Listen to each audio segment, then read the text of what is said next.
What's going on, everybody, and welcome to another episode of the Legion on Zoom. As always and forever, the one and only Ches.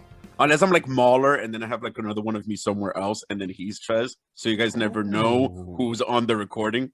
Bro, you look like the Unabomber right now. Oh shit! Nah, man, the CIA is listening in right now, so don't say that shit. Fuck! And hi, everybody. Hola a todos. Yo soy Miguel.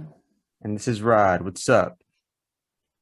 A lot of shit is popping, and mostly some fists. And I'm talking about the fucking Shang Chi trailer. That shit. You know what? Before we get into it, let's do this for the fans. Our fucking obligatory abuse of modern technology known as the Zoom tube. Future technology, if you think about it. Fine. Exactly. Hence, obligatory abuse, such as human nature. And I think we've all seen this already, right? But we're going to watch it again just to come back with some brand spanking fresh reactions. Exactly, because we refuse to work off our long-term memory. We want to give the fans the purest reactions.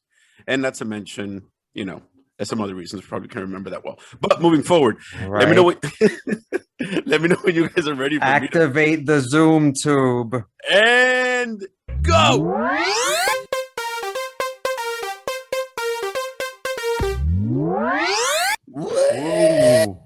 Whoa, holy smokes. Yeah, you guys thought I was going to say shit, huh? We're back. We're better, and we're really getting good at this. I'm proud of us. A lot of tinkering goes into this, people. Appreciate it. Hell yes. I want to know if people appreciate our work, are freaking using this illegal future tech, because it's even illegal in the future, but fuck it. We're doing it for you guys. Hope you're enjoying it. You should go to YouTube to enjoy it to its full potential. If you're listening to us right now on Spotify, Apple Podcasts, Google Podcasts, wherever, check it out on YouTube, man. You're going to dig it. That's right. Follow us on YouTube. I just want you guys to know it takes us more than it took to make every episode of Game of Thrones to make an episode of Legion on Zoom. That's how much money goes into this. Anyway, guys, I'm in. That was the second time I saw that shit. And just like all those 1-2 combos he was throwing, that's how hard I got hit by the trailer.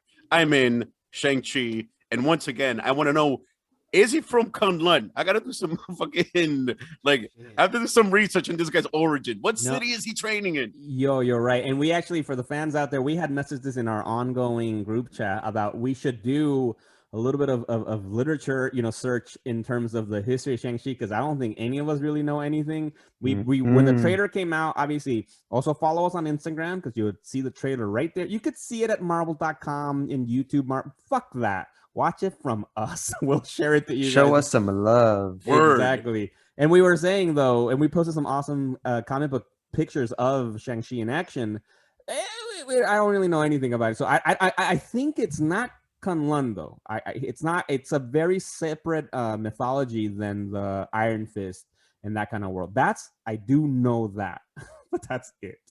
I mean, they have to have crossed paths at some point, which must have been super epic. Of course. And of course, the beef addressing the pink elephant in the room is kind of nice to have Asian lore based around the main Asian character, I meant to say. Because, it's awesome to have Iron Fist, but it's like the Anglo-Saxon white blonde male comes in to save the day. I'm only down with that if it's Chuck Norris. Facts. Facts, yes. Facts. He is the white savior. He can do a split between two planes. And then the only other thing I do know about it now, because I read some of the interviews or snippets of interviews with the main actor with Shang-Chi, with Simu Liu, or if I'm pronouncing his name correctly, is that they were saying, because when the character was debuted in the 70s, I think, he was like the master of Kung Fu, and he was very, very much of that typical, Asian, exploitation type of, they're very big into Kung Fu stuff and just very stereotypical shit. And so, but they were saying that for the movie, thankfully, that they're allowing them to really kind of rewrite and recreate his origin in a way that's not so stereotypically almost racist from the originally I would happen in the comic books, in which they're having, including Asian writers and a lot of Asian staff members that are from diverse Asian ethnicities. And so that's cool. That's exciting. I think they should then hopefully do a good introductory book for us, to really jump into. I think something came out, but I don't know. We'll do our research and we'll tell you. Yeah, guys. it makes sense. Marvel's kung fu movie, right? Mhm. They've Yeah. dipped their toe into pretty much every other genre. Now we get a full-on kung fu movie. And of course, they're just gonna sweep the whole. Yes, I'm gonna fucking just keep on bringing up the subject, and then they're just gonna keep on hopefully sweep the whole Iron Fist fiasco under the rug. Yeah, Just sweep it under the rug. I'm still hoping for an MCU Danny Rand. Like, there's no reason why we still can't get him. Damn, just do like a whole recasting and shit. It's Like, because I don't blame them for making Iron Fist and putting like a European dude. I think he was the guy from Game of Thrones. yeah, Finn Jones. Yeah, Shout out to yeah. Finn Jones. Word. Good recall. Yeah, because No, as part the of the name. whole Defenders thing, right? It is Iron Fist, Yeah. Daredevil, Luke Cage, like it is those guys, and I think Shang-Chi is down with them too in the comic books. I don't know if I find something, I'll just throw it up right now. Yeah. I want to do shout out though. I want to appreciate Chez's because Chez lovingly struggles with names sometimes from saying Raul Listen, man. Julia, Raul Molina, but now Finn Jones came out like that, like fast. I was impressed. I didn't even remember the name of the guy. Well done. Some things strike me, some things don't. You know what I mean? It's just what is. It's just what is. And I agree, but honestly, nothing against Finn Jones and the Danny Everything Rand. against Finn Jones. I feel like the Danny Rand Iron Fist idea, at least in the comic books, modern day comic books, I'm with it. I like his relationship with Luke Cage, and his relationship with the Hell's Kitchen type heroes, like as we saw in the Defenders. I like that. I do think they could have done a great job at recasting Danny Rand and having it be an Asian person rather than a white. But maybe they knew they had Shang-Chi in the pocket. Like, no, don't worry. Give them this for now. You but think so? The best appearance of Danny Rand in the Netflix verse was when he was on Luke Cage season 2. That was a really good episode where he goes to the barbershop and they team up. Yeah, word. I'm like, in that episode with his relationship with Luke Cage, I'm like, okay, this guy, like he does, do some justice to the character. Yes. Like I don't think he should have his own show. No. I think he should be, it's either a Luke Cage and Iron Fist show, or it's a Luke Cage show or just any other show where he just shows up every once in a while and does a few cool things and then leaves. But Shang-Chi though, that fucking looks dope.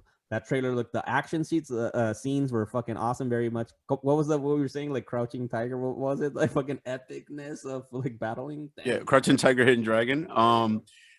My thing is, I'm glad to be getting what seems like a more accurate version of the Mandarin, and I'm hoping that's a Mandarin, and not that bullshit that we got in, what was it, Iron Man 3? Mm-hmm. Where the Mandarin 2, was, right? Oh no, was it 3? I don't even remember. Was it 3? Because 3. No, 3. You're right, 3.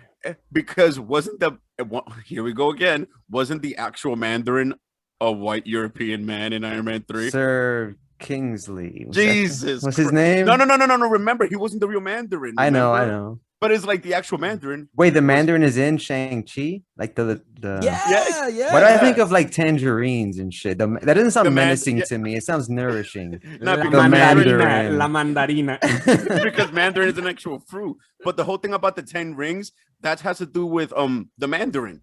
And they try to pull the Mandarin off, and it was some stupid ass fucking plot twist in Iron Man 3 where it turned out to be a white guy. Right, but that was the point, I think. But he was not meant to be the actual Mandarin. Like, he was an actor playing the Mandarin for the fuck of it on Iron Man 3 to do the face of the terrorist organization and the hostage shit. And they do, apparently, which is, I've never seen this. There's this, como se dice, side film about Ben Kingsley. I think after he went to jail or something after the Iron Man 3, that kind of hints at that too, about that the real Mandarin exists, and the organization that he has about the 10 rings is a real organization. Because actually, I was even seeing they give shout out to the 10 rings since Iron Man 1. When Iron Man is captured and they making me hostage, it's the 10 rings. Oh shit, really? Yeah, exactly. So there's been other hints to this organization throughout the MCU movies. I think in Ant-Man, one of the goons had a tattoo of the 10 rings and different things like that. So we're finally gonna see the actual leader of that organization. And we see him in the trailer. We see the Mandarin. Damn, yo, Feige. Is that the same dude Shit. that played Shang Tsung? Yo, right? Is it? Is it? Was Is he it? playing the same character like twice? No. I don't think so. Oh, And the I'm- Mandarin. We're you either think of the same accurate or character somewhat twice. racist right Oh, now. I know. I was worried about saying I'm it. No, gonna go- I think it's the same dude. 'Cause I'm gonna that's go the with a little guy- from column A, little from column B. That's the guy from The Dark Knight. The guy that was laundering money for the mob or some shit. Nah, And nah. then Batman went to fucking Oh, to that is the China or some shit, and he damn. like got him. Yeah, his face got chubby. That was the That's most crazy. Batman Yeah, but I don't think that moment was a in guy. that whole trilogy. I don't think that was a guy from the Mandarin though. I think that's you being a little racist. I'm gonna call you out on that real quick. Damn, So the son. actor Nah, that's Miguel playing- agreed. Yeah, Yeah. no, I'm with you right there. I was I'm a actually stand- thinking the same thing. I'm gonna stand against the both of you, but go ahead and put this out there. Because it's Tony Chua Long who's Mhm. playing the Mandarin. Is he the guy from Mortal Kombat? Cancel We gotta Miguel and while- Rod. And while Miguel looks this up, in other news, in other casting news, Bro, yeah, word. In other casting news, I don't even know what the hell's going on in this movie anymore. So in Thor, Love and Thunder, first we had fucking the news of Christian Bale as what's his name? Gore the God Butcher. Mhm. I want to add a little parentheses here. No, it is not the same actor. Yup. There you go. Thank you very much. Unless I googled them, I You gotta double-check racist this, but bastard. Damn, no, we've been actually- exposed. And one like Cancel Miguel, cancel Rod. the guy who's Yes. playing, the Mandarin, he's Japanese, and Wow. the guy who played what's his name from Mortal Kombat? He's Shang Shang Tsung. Tsung. All He's types- Jesus. Singaporean. So All types of racism. That's our bad. crazy. Our bad. We gotta acknowledge. And for Wow. those things people when they happen. listening, we all saw Mortal Kombat. So if And I time mean, permits, on the low. we're gonna dive in. Word. What does that say about Christopher Nolan to cast a person from Singapore as Chinese? That's fucked up. Just calling that out. Putting that out there. Putting that out there. Pink elephant in the room. I caught that. Anyway, Oh. but yeah, like we were saying, in Thor: Love and Thunder, this movie. I'm hoping this shit is 3 hours long. Like I will take in every second because first, like I said, it was Christian Bale as Gore the God Butcher. Now we got fucking Russell Crowe to play Zeus. Yes, Zeus, as in like the Greek god Zeus. Which, if you think about it, he came full circle after playing what's the character's name? Maximus Decimus Meridius in Gladiator in ancient Rome. So it's kind of like now he's playing Zeus. Like, damn, that's epic.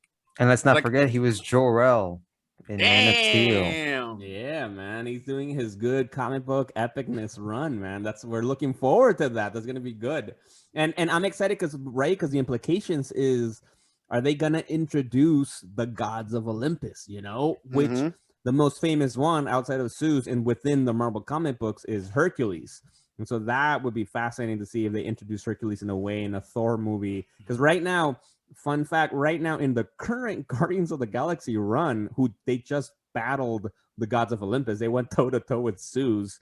Hercules, yeah. Zeus. Hercules is a member of the Guardians of the Galaxy. So, oh shit, I would love to see that in the movies.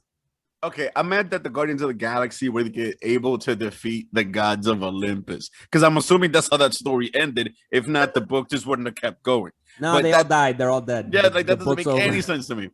And I believe that we have some images on our Instagram page, which I always say, go follow us. If you're not following us, get your shit together and do it. So is that from that run, right? Of like the Guardians of the Galaxy? Yes, that's because Zeus has looked in a lot of different ways throughout the comic book runs, and he's Word. had the classic long beard, almost reddish kind of hair look, and very almost Herculean type of look. And Hercules. and now in the current Guardians of the Galaxy book, they came back with a new kind of look, which I think is kind of cool. Ches, I think you had some thoughts on Zeus. Well, yeah, attire. word. I mean, I like his attire. I don't like the fact that they all are dressed the same. In every single iteration of the Olympian gods, I don't care if you're talking about it's like the Pantheon in DC, in God of War, which of course is one of their best like iterations ever. Like they The always Disney movie. Yeah, the Disney movies, word, especially those. That's one of the best iterations ever. Also, it's kind of like they're always very individualized. You can tell who's who based on their clothing and a lot of their attributes. In the Guardians of the Galaxy run, they are all dressed the same. Not a fan of that. I hope they don't go that way for the movies. I'll give you that exactly. They all have this very kind of blue-looking suit. We'll have the picture up, people can see, and they exactly they do have a certain similarities to their look. I think it looks cool though. Anyway, I'm with it, and I don't care as long as Russell Crowe looks whatever way he wants to look. I'm down for Russell Crowe as Zeus. And like, I'm actually even wondering, since the story is gonna involve Gore the God Butcher, which his whole thing is that he kills gods, right? He hates the idea of gods and basically tries to kill them all. I wonder, does he fucking kill Zeus or something? Is that going to be involved? What do you guys think? Sounds highly likely. Well, I mean, remember, like, they could always do the whole cinematic trick thing where he kills them in a flashback.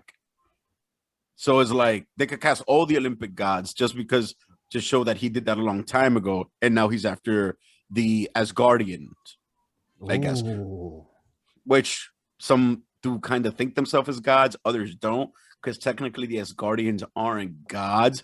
Even Odin himself has said something to that effect when he was talking to Tom Hiddleston in the first Thor movie. But hey, some do think themselves as gods, kind of like Loki. So maybe he's after the Asgardians, and they show in a flashback that he wiped out the Greek pantheon, which would be pretty insane.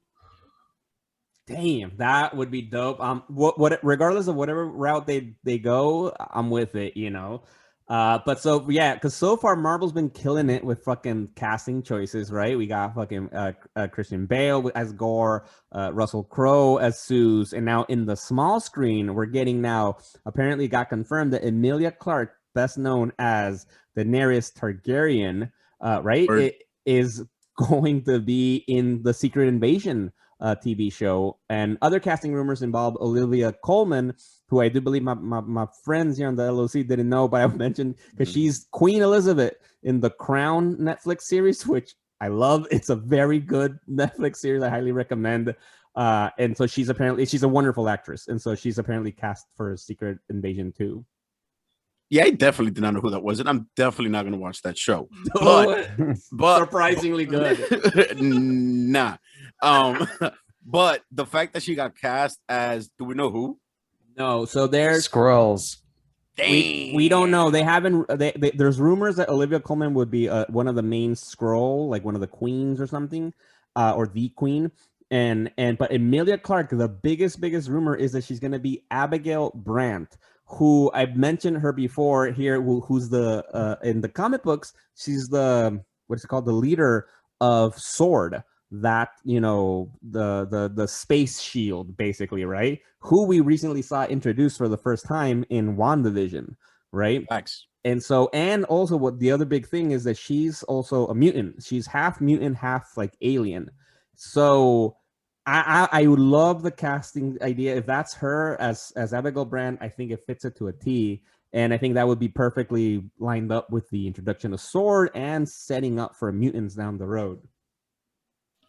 Damn, dude. Like, I'm just really fucking trying to figure out, because the whole Secret Invasion event was so huge. How are they gonna play that shit out on like the grand scale of things? Like, that's like, do you think it's gonna get started in like the movies first with just straight up Secret Invasion, or do you think we're gonna see like our first like actual Skrull in like the present time on like a Disney Plus show? Well, or have we already seen the first Skrull on the Disney Plus shows? Oh shit, which we'll talk about soon when we go into our reviews. But it's gonna be a show, The Secret Invasion, and we've already seen Skrulls, obviously. Oh right, that is gonna be a show. That was gonna be a movie. No, it's a show on Disney Plus, and we've already seen Skrulls in Captain Marvel. So Skrulls have been already a part of the MCU.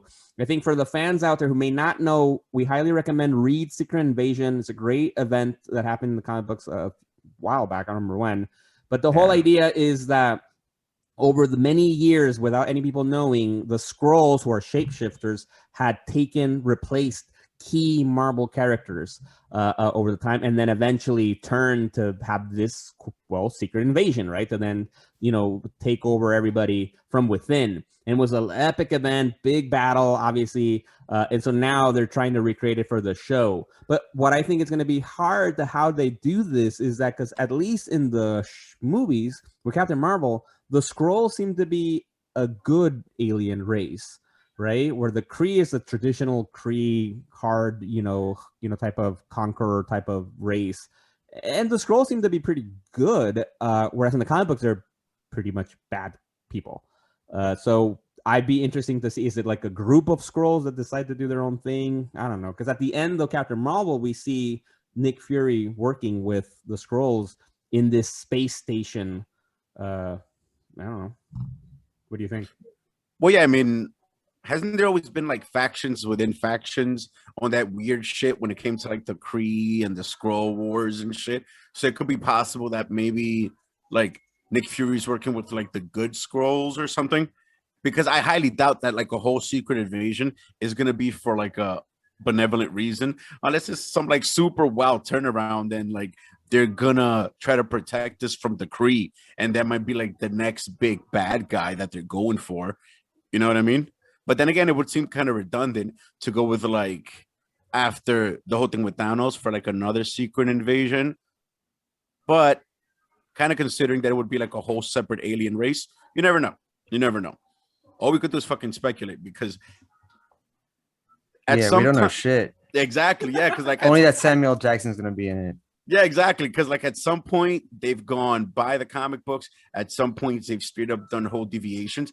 And with Secret Invasion, I think this is one of the biggest open fields for them to take any direction they want. Because they can make anybody who they want to scroll. Doesn't matter what it says in the comics. They can do whatever they want with the story because of the possibilities with the Kree and the like. It's crazy. They could really go in any fucking direction. I just hope we get some Nova. Oh, yes. I would love that. Would love to get some Richard Rider Nova on the big screen, finally. That'd be lit. And I definitely see that as like a possible introduction to get some Richard Rider. That'd be epic, because he could be explained in one line. Like he's been off world the entire time. And we do have the Nova Corps were like almost destroyed completely by Thanos and like previously by the Kree. So you could also say that he was a como se dice, a victim, casualty of war or a POW or something until now he's back or something. There's ways that they could do, right? I don't know. But I will say so, right, because we're saying there's nothing we know. There's nothing we can do because we don't know shit. But the one thing we can do is we can read comic books, the fucking source material, and with obviously old books, right? Read Secret Invasion, the trade paperback, awesome event. Right. I've been meaning to do that for a while, actually. And then Yes, by during Brian Michael Bendis all-star career-defining run at Marvel Comics, Secret Invasion with Francis Lionel Yu. I'm curious, Jessica Drew was a big character in that arc, and we haven't seen her yet. And she is Spider-Woman for the fans. And I don't know if Spider-Woman has special rights to, either Marvel Studios or Sony, but she was like she turned out to be a spoiler alert. She turned out to be the Queen Skrull, right? Oh shit, really? Yeah, in the comic books. Yeah. She was one of the most. She was one of the most important characters that be replaced. Which obviously Spider-Woman isn't she's an important member of the Avengers and that, but she wasn't one of the key ones. But it was a big reveal that she was the Queen herself. Like, oh fuck. Yeah, I was gonna guess that Daenerys was gonna be Jessica Drew. No, yeah, but I mean, you see what I'm saying? Like, this shit could really take any direction if they haven't introduced a character at all, unless they're waiting to do some Secret Invasion. But if they want, they don't have to bring in Spider-Woman on any level, because fucking one found out she was probably sold in some one-off intellectual properties deal to some small studio that no one knows about. Now they're like, oh fuck. No, we have the rights to Spider-Woman. Oh, what? Yeah, let's do it. Let's go. Who would you cast? Damn. Salma Hayek. What? No. Salma Hayek. Rosario Dawson, double dipping. Fuck it. Rosario Dawson, make her double dip. She'll be all right. I gotta think about that. Yeah, we gotta think about that. We'll I'm gonna bring in Kristen Ritter. You know what? Yeah, she's a good Jessica Jones, but I don't know. She would rock it as Jessica Jones. Now, you know what? No, fuck that. I'm gonna do a different Jessica. No, I'm gonna throw a throwback just to put some bread in her pocket. Eliza Dushku. Let's go. Nah. I can see that. I don't know how old she is Yeah. now. Don't worry, it don't matter. Don't worry about it. We Nah, got bring back digital Jessica de-aging. Alba. Bring back Jessica Alba, yo. Where's Also, she at? also doable. I think she's working on some shit somewhere. That's about as accurate as I can get. When's she gonna make her comeback to comic book movies?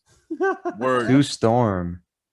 Shout Damn, out. and when they start talking about that shit, the Fantastic Four movie, that's gonna be a whole nother realm of speculation. Oh man. Oh my Holy God. shit. Oh my God. Don't get us started with that right now. Facts. Man. Anyway, but right. So we're saying read comic books.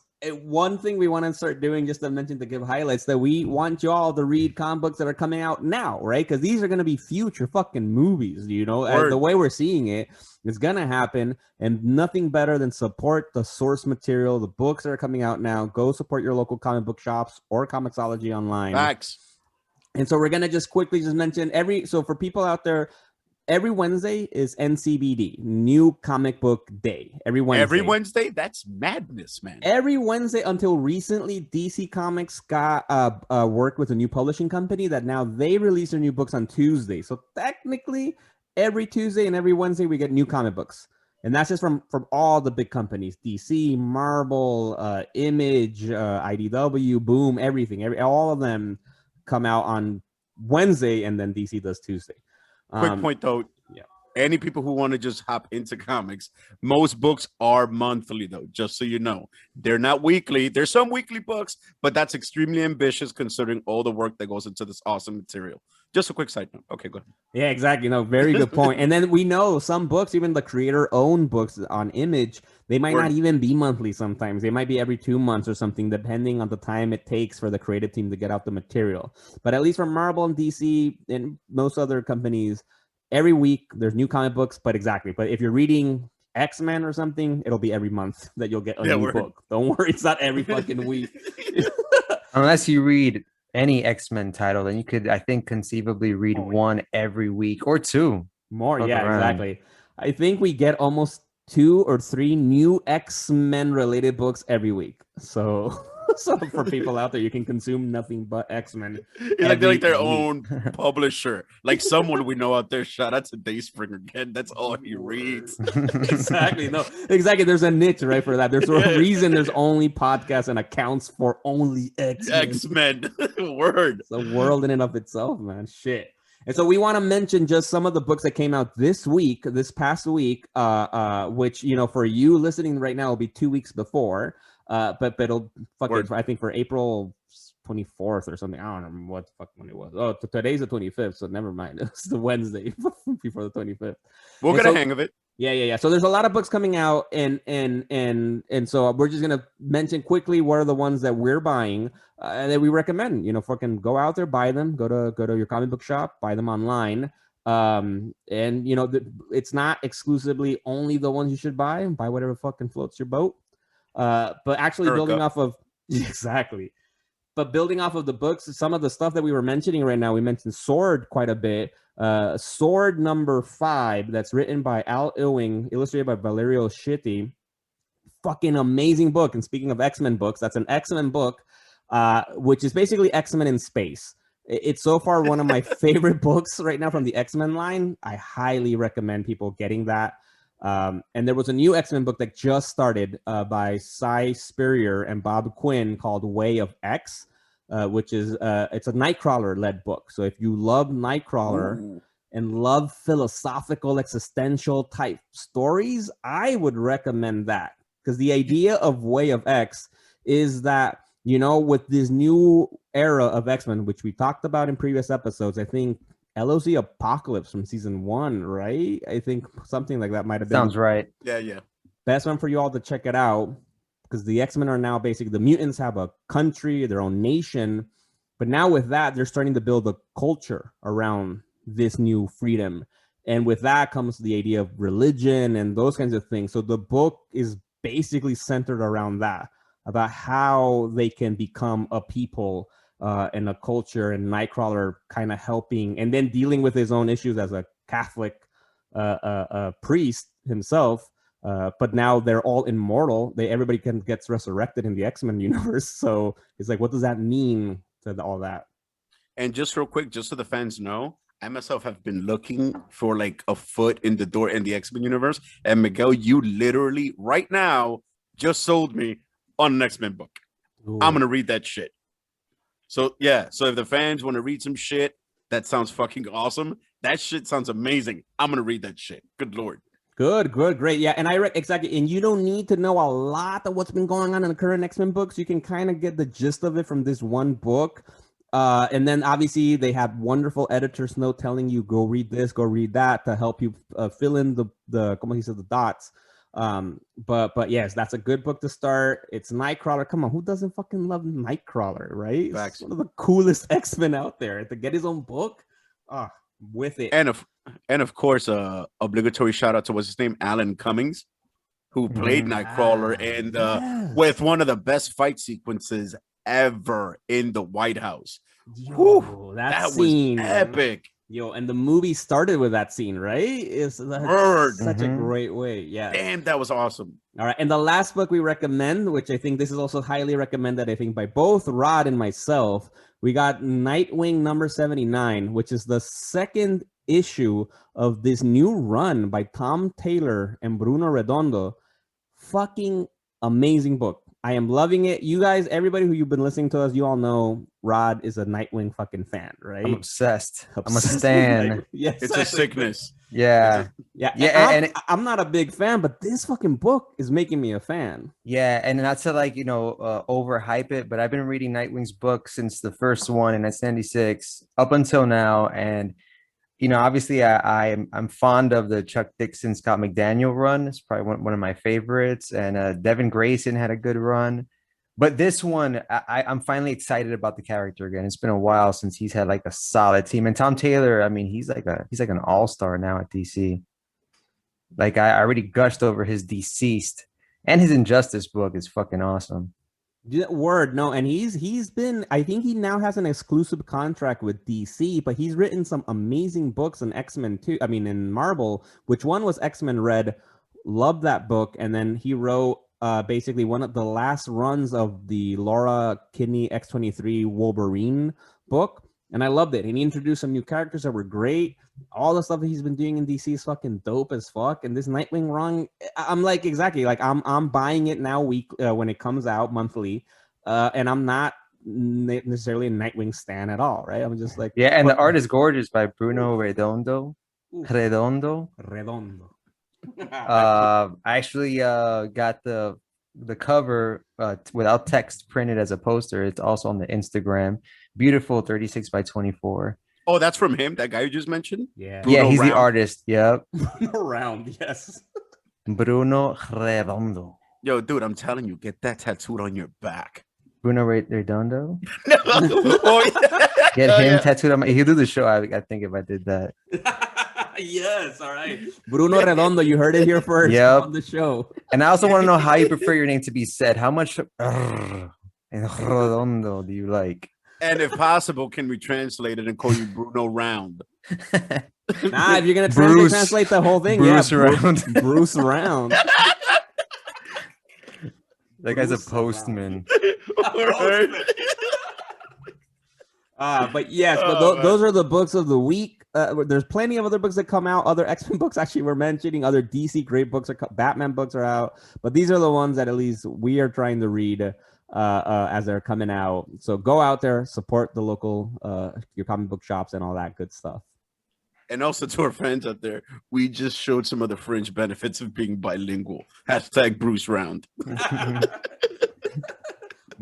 Now he's never gonna come on the show. Damn it. We did it to ourselves. Yeah. But on to epic shit. Dudes, fuck. Enough foreplay? Are you ready? And listen, man, I'm ready. Oh. Obligatory spoiler alert here. Spoiler alert! Okay, moving forward. Now, Falcon and the Winter Soldier, it ended. Rod, are you amazed? You better be. Wait, why are we starting with that? No, I'm waiting for Chaz. That's what we want to know. That's what we all want to know. Rod, I'm not amazed. I'm not amazed. I'm out. Bye, everybody. Bye. Nah, come on. It was. You think you guys? It was good. It was satisfying. It was entertaining. It was not amazing. What? It was not amazing. That shit was amazing. I do want to say, I think to the fans out there, this is the beauty and the strength and the detriment of the LOC all rolled up into one. Exactly. We all have very different point of views, but we love each other. We support each other as brothers, as we are as family. But Nah, Rod, fuck that. ¿por qué? What the fuck, man? Why? Why are you wrong? All right. Okay. So I'm not the only one that thought they should have toned down Sam's Captain America outfit. Yo, they went full Shades of- comic accurate. Shades of A-Train. Shout out to A-Train from the boys. Yes. But I can't okay. unsee that now. I can't. no, unsee it. okay. Let me take a step back. As a series, I'm underwhelmed. The finale was great. It was entertaining. It was a great final act. You know, to a pretty decent Marvel movie. Like if it was a movie, it would be like Ant-Man 1. No, I put it in that. What? Ant-Man 1 was good. It was good. Yo, but it's not as good as this, though. This whole thing. If it was a movie, would it be much better than Ant-Man 1? Very true. That he's also right. If they cut the fat out and put this in like the 2 hours and 15 minutes, this movie would be lit. Maybe because of GSP. I'll give them that. We get a good heaping dose of GSP in this one, aka Batroc. I thought it was Batroc. Yeah, I call him Batroc. That's The something Leaper. that's something that Batroc. Batman throws as like a last measure. The Batroc. Caveman Batman. Facts. But yeah, I was surprised. Like, you know what? I like in a weird way. I agree with you when it comes to his and we already did the spoiler alert. He gets the full comic accurate AF suit, and I was shocked. But yeah, you're right.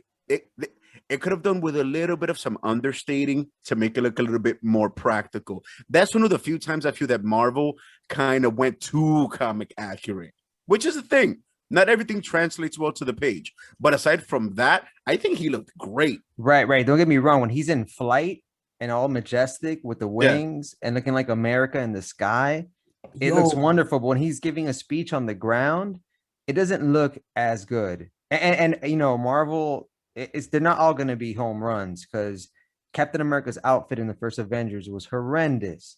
In fact, it took me out of the movie a little bit. Yeah. And I think this one is better than Captain America's costume, obviously, but it could stand to, because, you know, okay, he had some neck mobility issues, right? And it always kind of pulls you out a little bit when you watch, you know, these Batman movies when they can't twist. But when you're the Falcon and you're like in flight, and you got to have 360 degrees at, like, I don't know, whatever the fuck. I know he can't exorcist his head 360, but you know what I'm trying to say. I just want to, but he can do a rolling mobile. 360. Like he needs to look mobile. But yeah, no, there's a little bit of hate on the costume, but overall it was fucking awesome. Yeah, no, and I will actually give you that too. I do agree with it because obviously for the fans out there, that was the biggest reveal of the show. I think there's a few reveals, but that's the biggest one. And straight up, within the first 5 minutes of the show, that's what happens. The first time we see Falcon, he's in full, no longer Falcon, he's Captain America now. And he's in the full suit, he's owning it, he's fighting epically with his new vibranium fucking wings, which is fucking dope as fuck. But yeah, it's like, and if you've been following us on Instagram, hopefully, and also social media, Facebook, Twitter, whatever, you'd be seeing that we've been uploading photos of the comic book look for his suit, and this is fucking accurate as fuck. It looks just like it. But I do think also, besides the neck thing being uncomfortable, he was also like, I feel like the shoulders and the chest looked a little bit too, como se say, clunky. Yeah, no, like I didn't love it too much, but it's fine. Like it looked cool. I'm fine with it. But I literally thought the same thing you did, because when Captain America, we saw his first suit, I was like, meh.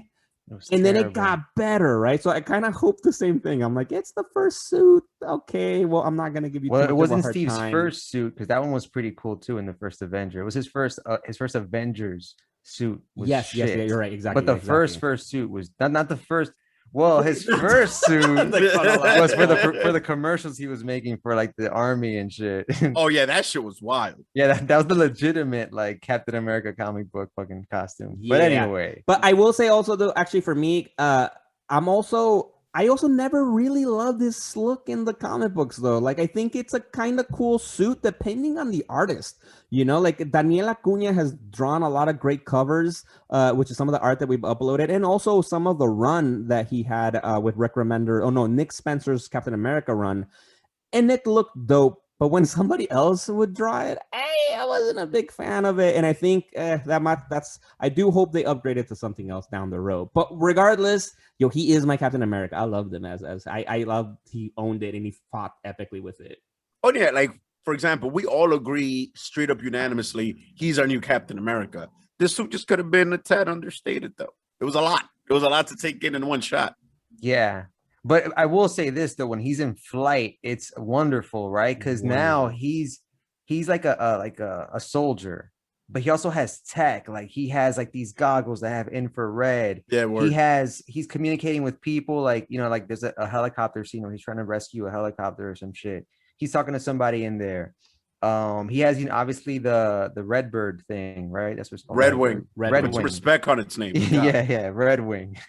Damn. Like I like that. Like when he's in the air and the wings are out and he has the shield, he strikes me as almost like an Iron Patriot almost. Yo, I was gonna say that. Like I do think they're trying to mix Iron Man with Captain America into one character, because with all the tech that he has, it's very Iron Man, but with all the mobility and the fighting and in the, in interacting with the people, it's more Captain America, Steve Rogers, and I'm with it. Although I'm wondering though, like he has.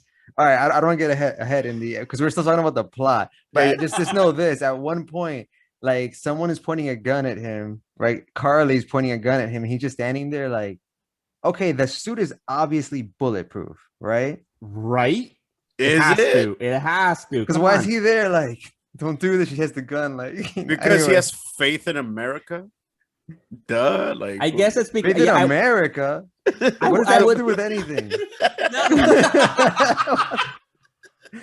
What? Just go with it. Yo, Just Carly's go not with even it. American. Carly's like fucking some, I don't know, Eastern European person. I don't know what she did. Shit. Yeah, well, you know what's I mean, England, like as the show was going, I was kind of hoping, like, I hope they lace his suit with vibranium. That would make sense. Yeah.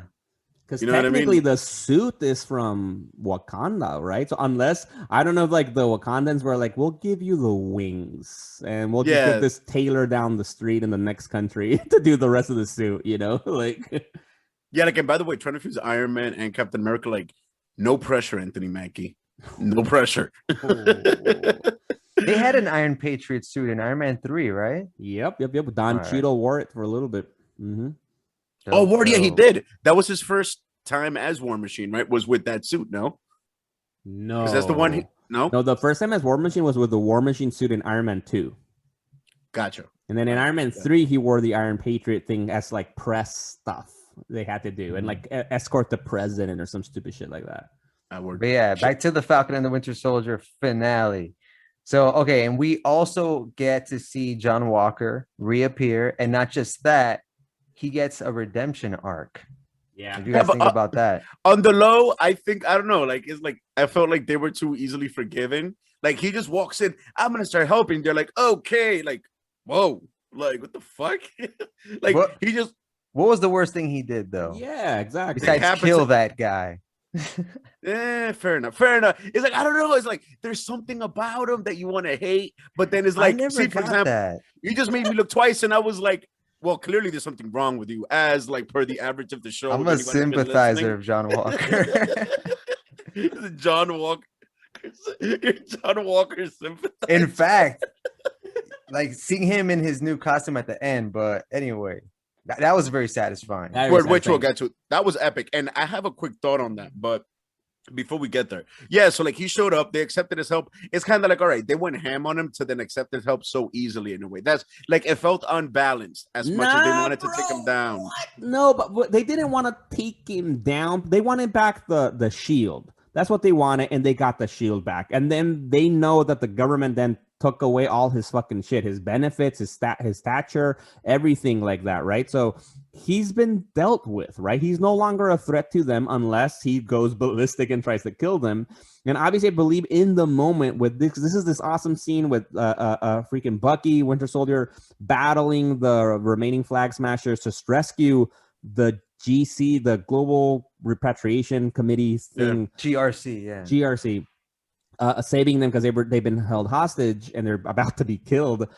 I do think in that moment, if you see freaking, what is it, the saying, you don't something you don't look a gift horse in the mouth. What's the saying? I don't know what the fucking Yeah, it's it right there. That's it right there. Exactly. But the point is, it's like, yo, the moment he shows up, you're like, he's fighting the flag smashers. All right, well, I'm gonna roll with it, because we're all benefiting. That's the hierarchy of needs. I'm not gonna all of a sudden go like, no, you get out of here, sir. Like, I'm gonna handle this myself. Yeah, I liked when bro. he flung the shield at Carly and she like high kicked it. That was pretty dope. Yes, that was dope. Yeah. Shout out That to was awesome. Maslow in the hierarchy of needs. Look into that. I wonder how often Maslow gets a shout out. And shout out to Maslow. And especially in comic book show episodes. Oh, Listen, man, that's why we are who we are, bro. Hashtag shout out to Maslow. Nah, so the mad terrorist Carly, who you guys were like, oh, she has a point, like 2 episodes ago. I'm like, what the fuck are these guys talking about? She does have a point. You guys are against John Walker and siding with this terrorist. Anyway, she goes mad. That was some political pundit. Hold on. Let me finish. Okay, so she goes completely ape shit. At least when John went ape shit, he killed an enemy, a combatant, right, with superpowers. Now this chick goes ape shit and she tries to hold. Yes. Okay, first of all, she goes kamikaze. Yes. She's like, okay, flag smashers, we're in this, and if we die, we die. So she's already going like, full on fucking whatever. Yo, and I love that scene because in that scene, even the rest of the flag smashers were like, wait, we're gonna do what? What the fuck you doing, bro? What's wrong with this chick? Yeah, and so she has a van full of hostages as a contingency or whatever the hell. And then she's like, oh, fuck these guys. He tries to kill them, push them off like a ledge, and this is where Bucky's fighting. That's when John comes out and makes a choice, like either fucking go after Carly or save the people. And he surprises us. He surprised me, so I wasn't expecting that. And then he just, saves them. And then right there, Bucky sees that. And then they kind of they squash their beef right there. So. Yeah, because I will say that because in the comic books, John Walker isn't a villain, right? In the comic books, he's not even really an anti-hero, not to that much, but I think I like because he is a good guy. He's trying to do well, but he's misguided and he does it the wrong way. But I think with this episode, I was able to sympathize with him a bit more, and I appreciated the redemption arc. And I love the moment when he approaches Carly at the beginning. And then Carly's like, look, I'm sorry. I don't have any beef with you. I didn't mean to kill your friend. And she says something like, I didn't want to kill people who don't matter or something. Damn. Antagonizing the man. Fuck. No, but what I love, I don't think she was antagonizing him. I think she meant it, I think she was being genuine. Like, she did matter. Either way. No, exactly. She's a prick. Yo, hashtag Lamar matters, bro. Lamar matters. And luckily she gets put down by who is revealed to be the power broker, Sharon Carter. Wait, but Peggy Carter. Real quick, guys, I want to get you guys' thoughts. How do you guys feel about Sam with the armored truck? That kind of didn't make a lot of sense to me, considering that he's just a regular human. All right, so for the fans out there, what Chess is referring to is this epic scene after the fighting, after what Rod just shared, right, with Walker trying to save because he's a super soldier, right? So he's trying to pull a truck from falling off a cliff, an edge, that eventually he fails, but then freaking Sam, Captain America, is holding it with his 2 hands and 2 red wings. And his jetpack from on the other side, and then pushes it up to the thing. I did think about it a little bit, like, I don't know, but I felt like if we're thinking he's like an Iron Man-ish, I can see it. The jetpack helped, the 2 red wings helped. I don't know. It's a comic book. I think it was 1 red wing, right? Nah, it was 2. It was 2. It was 2? Okay. Yeah, that's what I'm saying. Like, I think this show had a little bit of uncomfortable fluctuations of unnecessary nerfing and boosting of powers for a second. Yeah, I know what you're talking about, because if we're at one point he flexed his arm, right, versus just using the thruster behind him to put it up. Yeah. It's like, no, for all of you who don't know this, Sam Wilson is a regular human. He probably has that regular thing that they put in their fucking dossiers, like Olympic level athlete or peak human level conditioning. Those are the exact fucking words they use all the time. But the dude cannot lift an armored truck. Full of people. Yeah. Full of people. I think Full of yeah, people. no, I mean, he was know. training hard body in the last episode. We don't know what the human body is capable of when it believes. Yo, When it's that full was of an epic montage. But just to go back man. to Sharon Carter very quickly, right? She's revealed to be the power broker, and then in defense of Sam, who has a gun pointed at him. God forbid this guy wearing a Wakandan-made suit has a gun pointed at him, right? yeah. Sharon puts down Carly, right? Like in like a defense of Sam, whatever. I'm like, did he know I'm bulletproof? Like all I gotta do is cover my like face. Like you had to kill her. And that's why I thought, because Sam's reaction was like no to Sharon. That's what made me feel like Sam was like, look, I got it, right? Like I got my new suit. Like I'm not threatened. Even because I was also even thinking like we've seen him cover himself epically with his wings, you know, like he had in one of those epic scenes at the beginning when he's chasing a helicopter, a cop helicopter literally skips off of him when he uses his shield. His wings to shield himself. I'm like, I'm sure he can probably use the fucking wings to block a bullet, but I don't know. I don't know exactly. But it's like, I think I also understand because we know that Sharon wanted to kill Carly. Yeah, of course. Because Carly knew that she's the power broker. Nobody else knew that she was the power broker. And still at the end, nobody found out. The only thing that's interesting, Batroc, the Leaper, found out, and he was shot. And we're left twice. Facts. Twice? Both of them shot him. No, because Carly shot Sharon and Sharon shot Batroc. I saw him take 2 bullets. I got to go back. I'm pretty sure he took 2. No, my thing is I don't think we saw him actually get shot. We just saw him collapse. And so I'm hoping it's one of those things that he's still alive. He's still alive. Hopefully. That'd be dope because I'd love to see him again. Yeah, word. Shout out to like a whole lot of more GSP in the MCU. GSP. Mad initials. But speaking actually from what we were saying earlier about Secret Invasion, all this kind of stuff, right? Because we see that Sharon Carter is the power broker, right? And at the end, you know, not to get too ahead of ourselves, but at the end, she's pardoned for like everything that she's done, and now she gets her job back at the CIA, and now we find out that she's gonna sell shit from the CIA knowledge and to the black market and whatnot. And so we're wondering, is Sharon Carter a Skrull already? Or is she just finna make some bread? or she's down with Madam Hydra. Damn word, yo. Which by seeing what's her name again? Like her actual name? Something Julia Louis-Dreyfus. Julia Louis-Dreyfus. Back as Madam Hydra, which surprised the shit out of me. And again, they went, but this time it worked. Comic book accurate as fuck with the U.S. agent suit, which I gave up on us thinking that we were gonna get it. And I was blown away by it. It shows that Hydra, despite everything that happened in Captain America 2: The Winter Soldier, which God, I rewatched that shit like a month ago. Shit blew my mind. I forgot how good it was.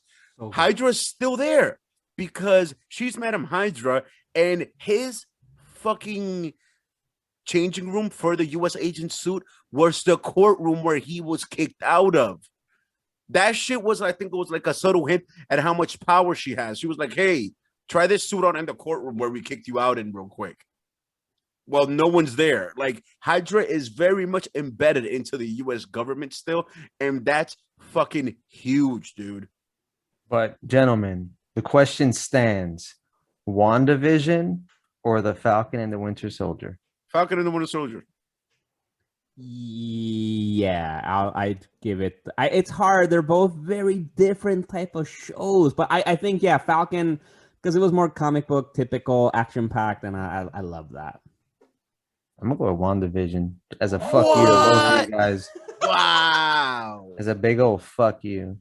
Damn, all right. Gotta respect that. I respect that. I respect Man, that. a conviction shit. Yeah, there's no way you cannot. Like, the only thing we can do is respect that. Yeah, man. Because I love this show. I think I got more invested in this, with the character development, the growth, I cried twice in the finale. There were 2 beautiful moments in the finale that literally made me shed a tear.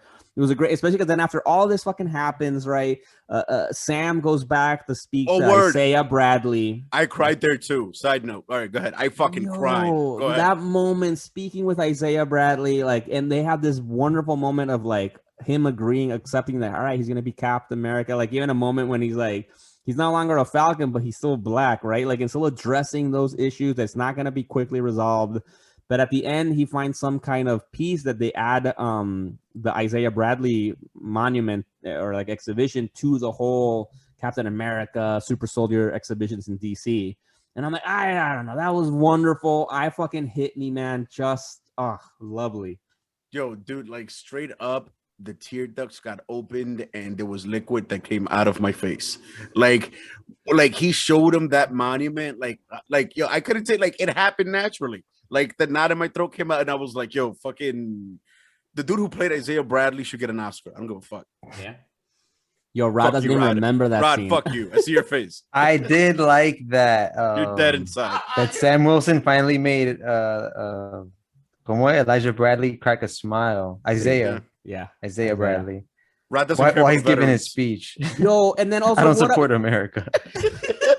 You guys are US agents. You guys are the terrorist sympathizers, not me. I'm all about John Walker.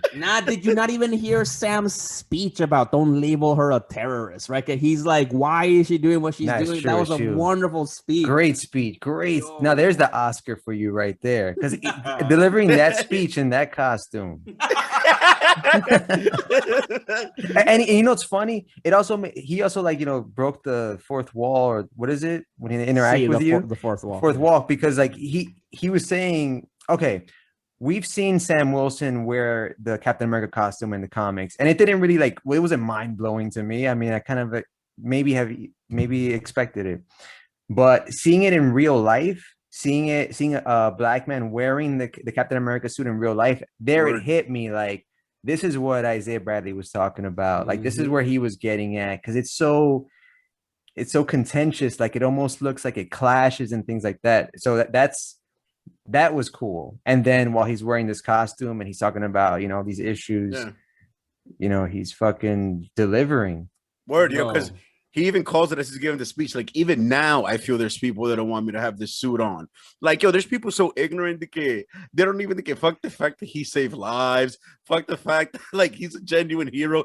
They just don't want a black man to be Captain America. That sentence right there is their sole driving factor in how they feel about the entire situation. I wonder if the government's gonna, like, accept him or, like, sanction him or whatever. Oh, you know what's funny? Kind of like I was thinking about something along those lines, like applying our actual reality to that situation. His speech wouldn't have made a fucking difference, yo. They would have gone right back in that room, voted to remove the refugees, and just committed crimes against humanity all over the place, and then arrested Sam Wilson. That's how that would have gone down in the real world. Today, though, yeah, hell yeah, today. Bro, I feel like things are changing. I would like to have some hope on humankind. I would like to hope that if that would have happened right now, I don't know, but yeah, I don't know. But that's the wonderful fantasy of movies and TV, you know, that you can escape with. It is 5 years in the future, so that's it is. You're right. And I noticed that on the low, I think what Disney's doing, like, to not get deal with that, so they know it, is never to mention the time or day in any way, shape, or form. Yo, which I actually love, because I think that if they do that, that'll be like the comic books, you know, because in the comic books, they also try to avoid mentioning time, and they do sometimes, because obviously, for example, the X-Men were created in 1963.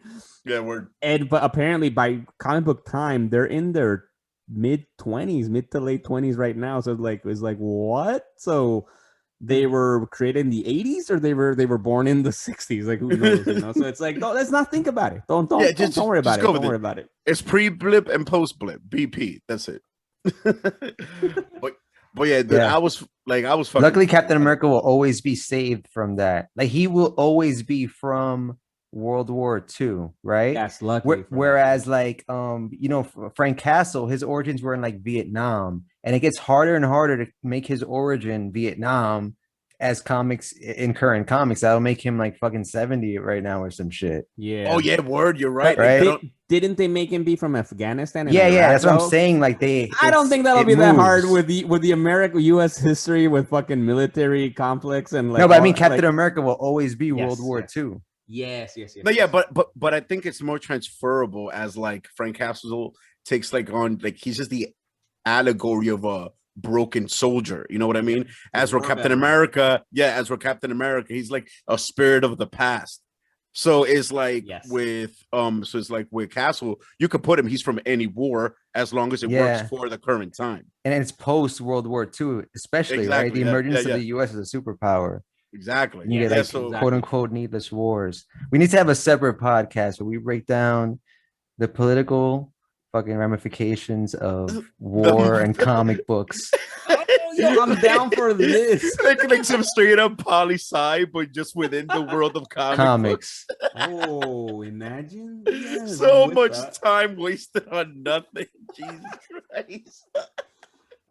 Yo, but the last thing I wanted to ask you guys before we wrap up is like, so then for the show, we got a good figure out where everybody's at. How do you guys feel now with Winter Soldier? Because he had a little bit of a further redemption with coming clean with his neighbor, I think is, or the old dude, about telling him that he killed his son and all that. How do you feel where he's at? And then we see him enjoying the family gathering with Sam.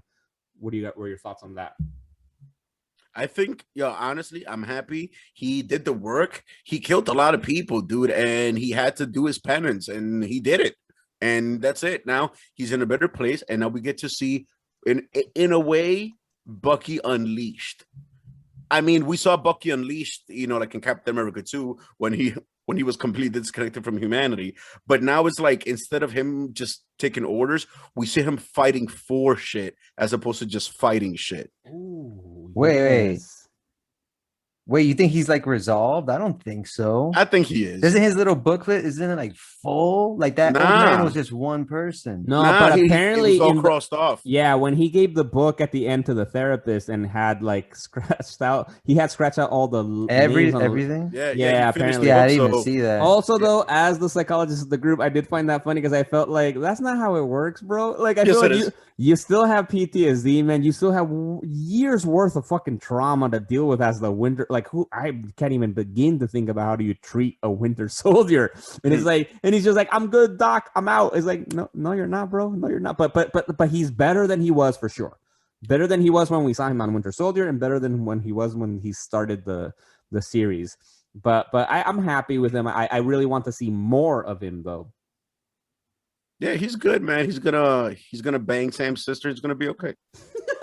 Yes. He's gonna be all right. Yeah, facts. Okay. Right. Facts. So, Rod, what's your final impression like on Bucky?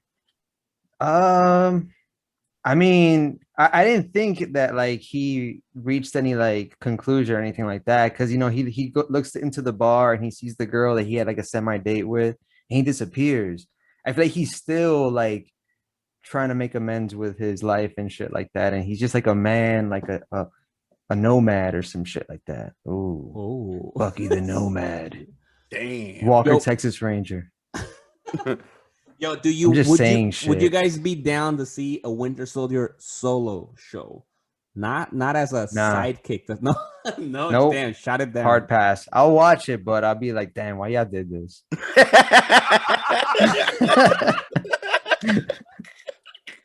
Okay, está bien. I'm imagining you with popcorn watching it like, no, why are you fucking doing this? No, just you could have made a whole bunch of other cool shit and you made a Winter Soldier show. Fuck, all right. That made my face hurt. And on that note, as usual, there's something wrong with Rod. # cancel him. Cancel Rod. You think that's gonna help me? Like, there's something wrong with him. Cancel him. No. In fact, this is gonna fuck me up even more. No, exactly. Well, love and nurture, Rod. Thank you. All right, Thank you. Fuck that parade. Accept me. I will say, at least I love that you hated WandaVision when we saw it, and now you love it or like it. No. If you go back, I didn't hate WandaVision. It started slow, but as soon as they brought in what's his face? Quicksilver or not Quicksilver. Yeah, Evan And Peters. Photon got her powers. Basically, the show gets good in the last 2 episodes. Same as this show. It got good in the last 2 episodes.